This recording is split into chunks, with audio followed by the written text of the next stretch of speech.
published 1725 Est, the 8th of December 2017, updated 2020 Est, the 8th of December 2017. Lafarge is accused of paying the Islamic State group and other militants through a middleman between 2013 and 2014 so that the company's factory in Jalabiya, northern Syria, could continue to operate despite the war. Two senior executives at FrenchSwiss cement maker LafargeHolcim, including its former CEO, were charged on Friday over claims that top management turned a blind eye to payments to jihadists in Syria, a judicial source said. Lafarge is accused of paying the Islamic State group and other militants through a middleman between 2013 and 2014 so that the company's factory in Jalabiya, northern Syria, could continue to operate despite the war. 4 people had already been charged over the case.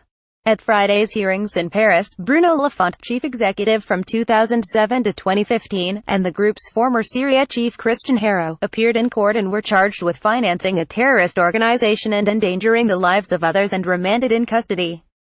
On Thursday, Eric Olsen, who took over from Lafont as CEO after the company merged with Switzerland's Holcim, was charged with the same crimes. The 3 men have been in detention since Wednesday. 3 former officials at the Jalabiya factory were charged in the case last week.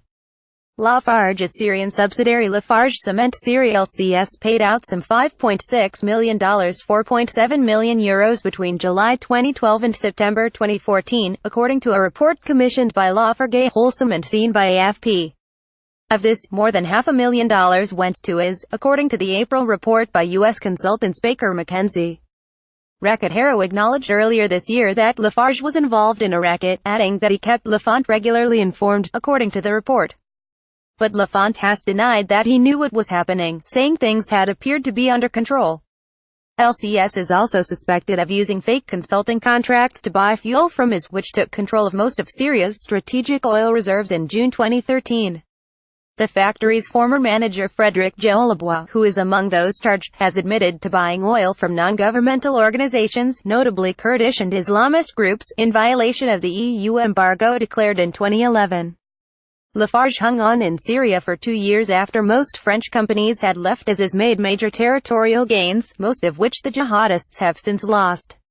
Investigators are also trying to determine whether Lafarge failed to ensure the security of its Syrian staff who stayed behind after management left the country in the summer of 2012. Sorry, we are not currently accepting comments on this article.